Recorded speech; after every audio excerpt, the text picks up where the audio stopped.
Atë ka ndodhur ndonjëherë me kontu po ëndër, edhe me ditë që je në ëndër. Ky fenomen e ka emrin lucid dreaming, edhe ndodh kur personi është i vetëdijshëm që është duke po ëndër, bile edhe mundet me pas kontroll në ëndrat e veta. Lucid dreaming ndodh zakonisht në fazën REM ose në gjumin e thellë, edhe për më shumë se 60% njerëzve e kanë përjetuar spaku një lucid dream në jetën e tyre, thotë që ky studim. E 20% popullsisë ma shpesh se një herë në muaj. Po çka ndodh në trunin ton kur ndodh ky fenomen? Studimet e neuroshkencës tregojnë se kur je në një lucid dream, truni aktivizon pjesë që zakonisht flajnë gjatë gjumit, si korteksi prefrontal, pjesa që e menaxhon vetdijen, kujtesën edhe vendimarrjen. Pra, truni është në gjumë, po jo krejt. Aktiviteti rritet në zonat parietale e frontale që lidhen me vetreflektim edhe kontrollin e vetvetes. E më interesantja është se këto kanë gjetë përdorim në trajtimin e maktheve, terapin PTSD ose për zhvillim personal përmes kontrollit të ëndrave. Një metodë për me pas më shumë ëndra të tilla është me i shkruaj ëndrat e tua çdo mëngjes.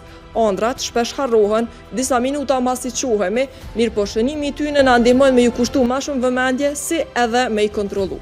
Lucid dreaming është shembull perfekt se sa i fuqishëm është truni jon edhe kur mendojmë që është i nalur.